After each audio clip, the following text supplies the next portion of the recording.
আসসালামু আলাইকুম প্রিয় নবম দশম শ্রেণীর শিক্ষার্থীরা, আশা করি তোমরা ভালো আছো। তো এটা আমাদের এসএসসি বায়োলজি চ্যাপ্টার 3 কোষ বিভাজন এই অধ্যায়টার 2 নম্বর লেকচার। যারা প্রথম লেকচারটা দেখোনি তারা আমাদের ইউটিউব চ্যানেল থেকে কিংবা ফেসবুক পেজ থেকে দেখে আসতে পারো। তো ওই ভিডিওতে আমরা মাইটোসিস কাকে বলে এই পর্যন্ত আমরা পড়েছিলাম। তো আজকে আমরা দেখব যে ইন্টারফেসটা কি এবং মাইটোসিস কয় ধাপে সম্পন্ন হয় এবং ক্যারিওকাইনেসিসের ধাপ, ক্যারিওকাইনেসিসের যে ধাপগুলো আছে সেই ধাপগুলো থেকে আমরা 2টা ধাপ নিয়ে আজকে বর্ণনা করব। তো চলো শুরু করা যাক।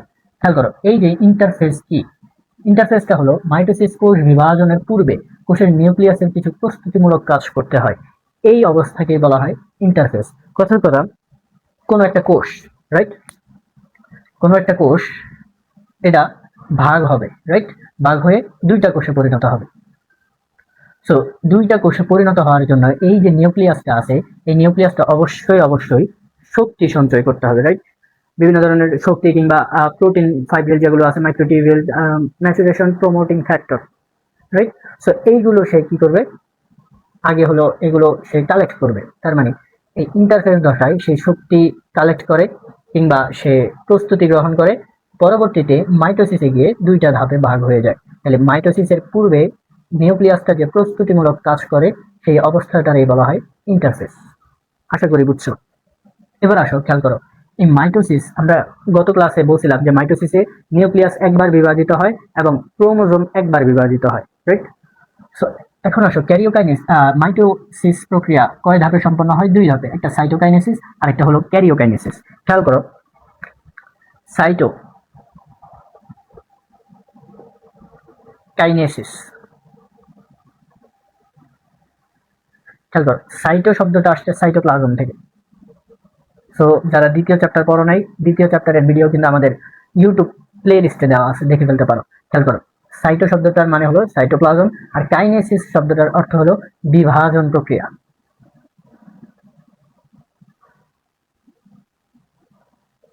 তাহলে খেয়াল করো, সাইটোকাইনেসিস মানে কি?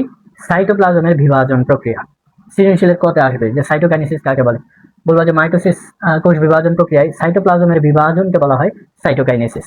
তাহলে ক্যারিওকাইনেসিস কারে বলবো?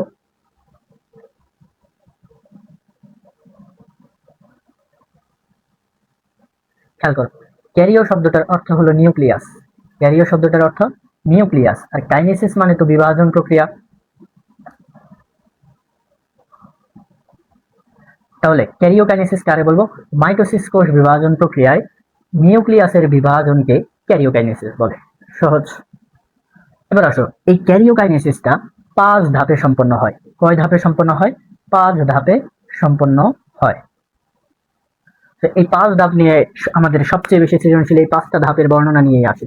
তো আমরা এই 5 ধাপ নিয়ে এখন পড়ালেখা করব। খেয়াল করো,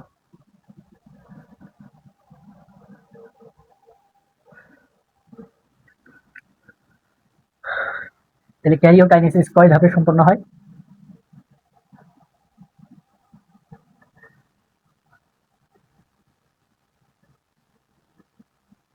5 ধাপে সম্পন্ন হয়।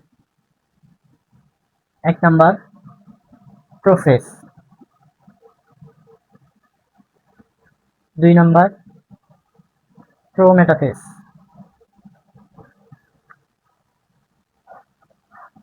3 নাম্বার মেটাফেজ, 4 নাম্বার অ্যানাফেজ,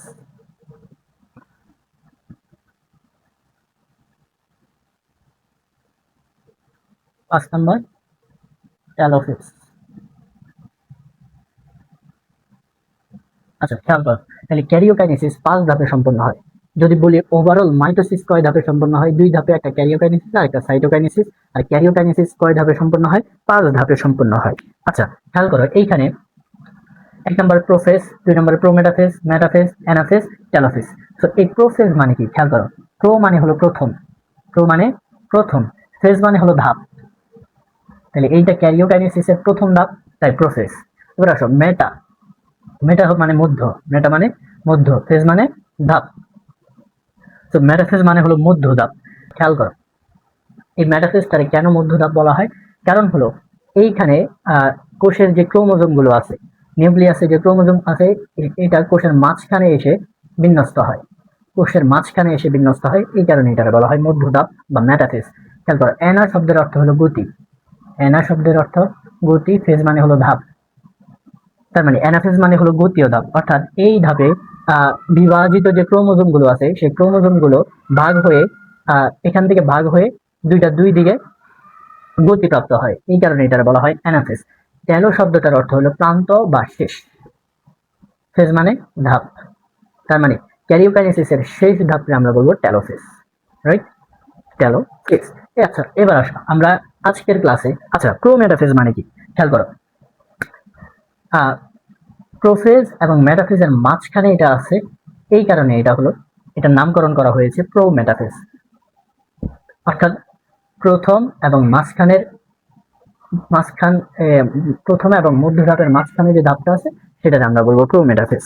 আচ্ছা, আসলে প্রোমেটাফেজটা প্রথমে ছিল না, প্রথমে প্রোফেজ, মেটাফেজ, অ্যানাফেজ, টেলোফেজ ছিল, কিন্তু বিজ্ঞানীরা দেখলো এই প্রোফেজ ধাপটা অনেক দীর্ঘ, তো এটা ব্যাখ্যা করতে গেলে অনেক পয়েন্ট কিংবা অনেক কিছু মনে রাখতে হয়, এই কারণে সেটা ভাগ করে আরেকটা ধাপ আবিষ্কার করছে যেটা আমরা বলি প্রোমেটাফেজ।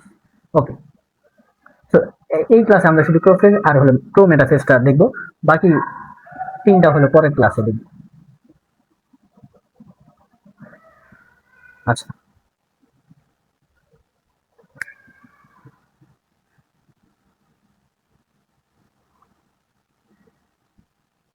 খেয়াল করো, প্রোফেজ মানে হলো প্রথম ধাপ, রাইট? সো একটা কোষের নিউক্লিয়াসের কথা চিন্তা করো, আমরা কিন্তু সাইটোপ্লাজম নিয়ে এখন কোনো কাজ করব না, আমরা শুধু নিউক্লিয়াস নিয়ে কাজ করব। সো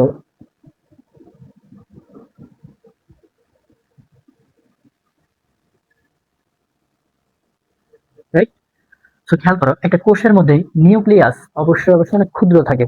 সো এই নিউক্লিয়াসটা আমরা এখন ভাগ করতে যাব, প্রোফেজ থেকে আমরা ভাগ করা শুরু করব। সো অবশ্যই এই ছোটটারে আগে বড় করতে হবে, রাইট? তার মানে এক নাম্বার, প্রোফেজের এক নাম্বার বৈশিষ্ট্য কি, নিউক্লিয়াস আকারে বড় হবে।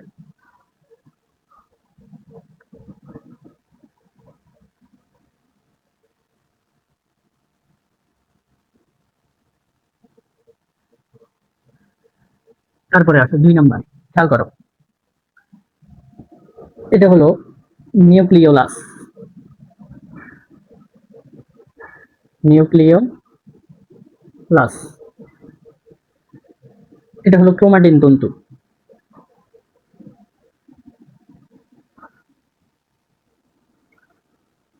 আর এটা হলো নিউক্লিয়ার পর্দা, রাইট?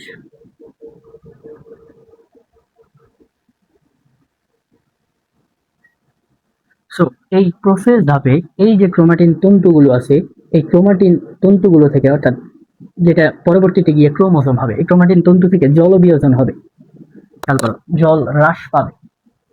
তাহলে আসলে খেয়াল করো, ক্রোমাটিন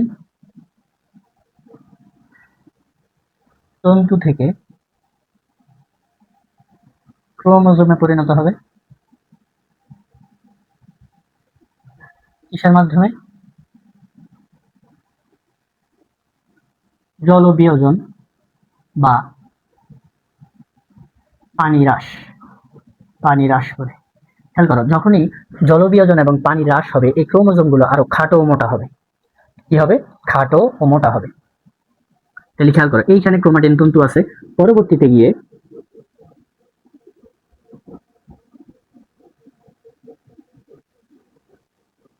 খেয়াল করো,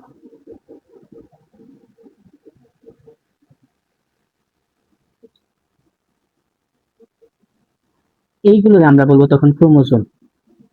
ক্রোমোজোম, ক্রোমাটিন থেকে ক্রোমোজোম পরিণত হইল পেঁচায়া। তাহলে খেয়াল করো, এইগুলো যখনই আমি জল বিয়োজন বা পানি হ্রাস করছি, তখনই এগুলো দৃষ্টিগোচর হয়েছে, তার মানে এগুলো খাটো মোটা হয়েছে,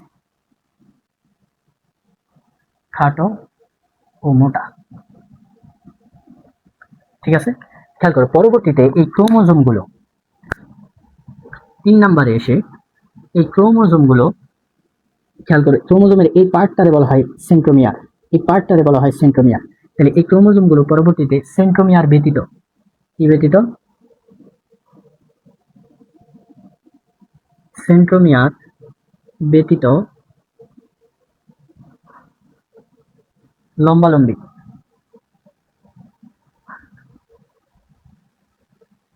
দুভাগে ভাগ হয়ে ক্রোমাটিডে পরিণত হয়।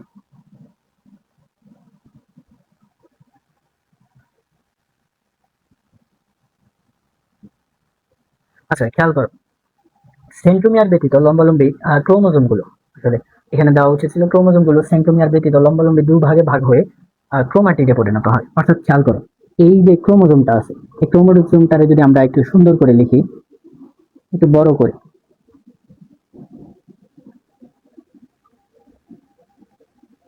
রাইট, এটা হলো একটা ক্রোমোজোম, এটা হলো সেন্ট্রোমিয়ার। মিয়ার মানে হলো পার্ট, আর সেন্ট্রো মানে হলো সেন্টার। তার মানে এটা ক্রোমোজোমের সেন্টারের পার্ট, এই কারণে এটা বলা হয় সেন্ট্রোমিয়ার। সো বলছে যে সেন্ট্রোমিয়ার ব্যতীত, এই সেন্ট্রোমিয়ার ব্যতীত লম্বালম্বি দুই ভাগে ভাগ হয়। এইটা কিন্তু ক্রোমোজোমের একটা বাহু, এইটা ক্রোমোজোমের আরেকটা বাহু, এটা মনে রাখতে হবে। তাহলে খেয়াল কর, সেন্ট্রোমিয়ার ব্যতীত লম্বালম্বি দুই ভাগে ভাগ করি, ভাগ করলে এখন এটার নাম হলো ক্রোমাটিড।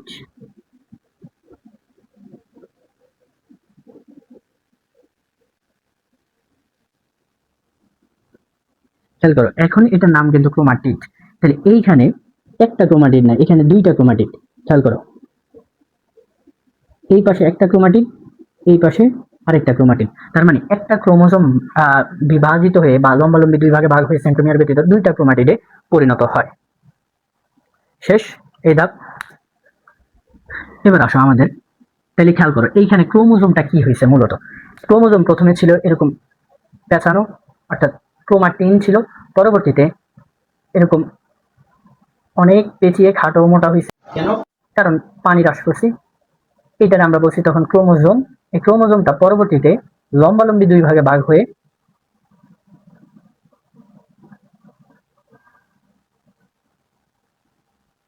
এরকম দুই ভাগে ভাগ হয়ে ক্রোমাটিড পরিণত করছে। এখানে কিন্তু দুইটা ক্রোমাটিড, এই পাশে একটা, এই পাশে একটা। তো এইবার আসো আমরা প্রোমেটাফেজে যাই। আশা করি প্রসেসটা বুঝছো। এই যে পয়েন্টগুলো লিখে দিয়েছিলাম, এই পয়েন্টগুলো দিলেই তোমার পরীক্ষার হলে মার্ক দিবে। সো সো বইতে যেমন বর্ণনামূলক দেওয়া আছে, এমন বর্ণনামূলক দেওয়ার দরকার নেই। খেয়াল করো,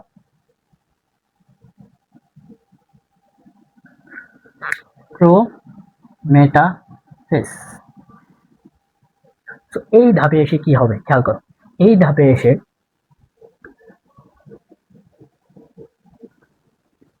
কোষে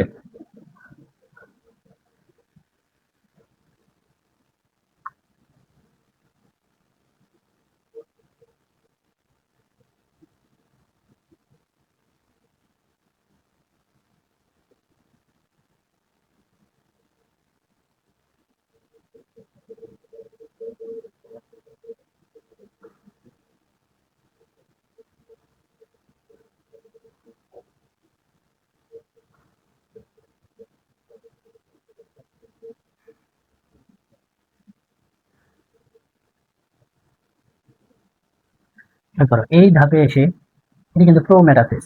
তো এই প্রোমেটাফেজে বৈশিষ্ট্য এক নম্বরে কি লিখবো, এই প্রোমেটাফেজে কোষের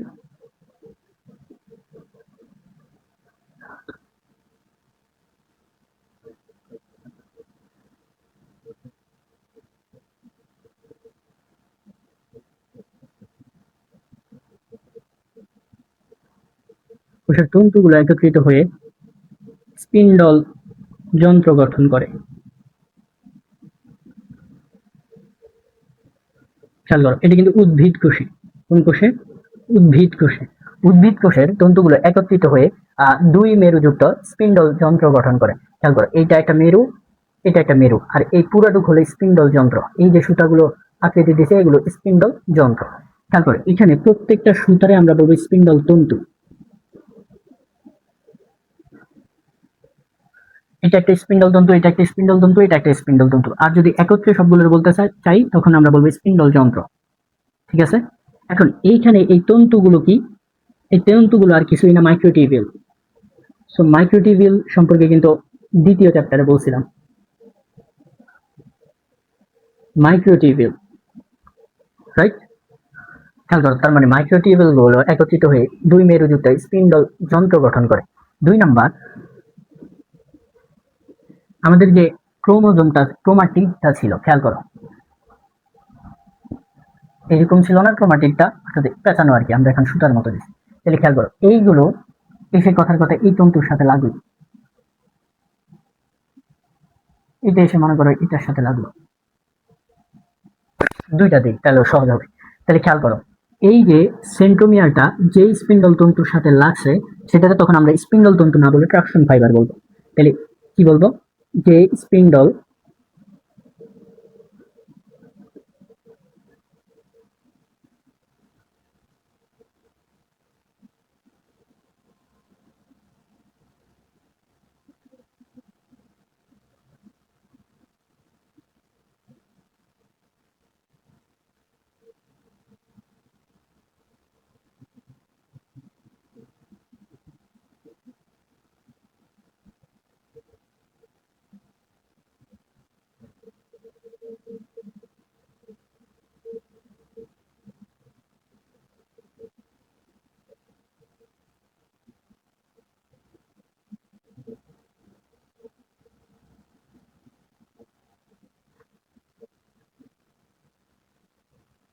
আচ্ছা খেয়াল করো, যে স্পিন্ডল তন্তুর সাথে ক্রোমোজোমের সেন্ট্রোমিয়ার যুক্ত হয়েছে, খেয়াল করো এই স্পিন্ডল তন্তুর সাথে ক্রোমোজোমের সেন্ট্রোমিয়ার যুক্ত হয়েছে, আর হলো এই স্পিন্ডল যন্ত্রের সাথে ক্রোমোজোমের সেন্ট্রোমিয়ার যুক্ত হয়েছে, রাইট।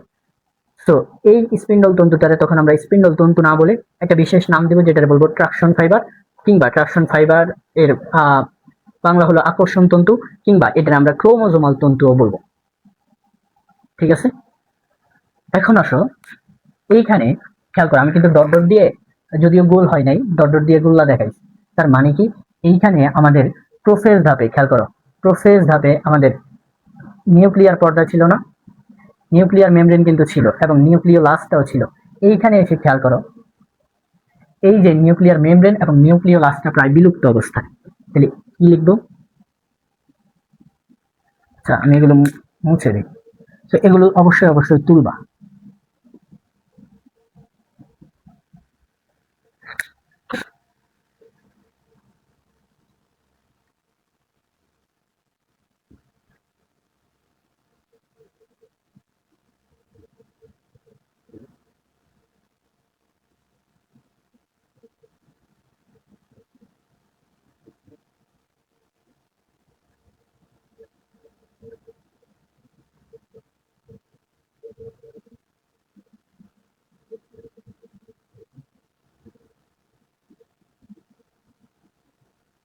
খেয়াল করো কি লিখছি, নিউক্লিয়ার পর্দায় এবং নিউক্লিওলাস বিলুপ্ত হওয়া শুরু করে, এটা কিন্তু সম্পূর্ণরূপে বিলুপ্ত হয়ে যায় না, এটা নিউক্লিওলাস,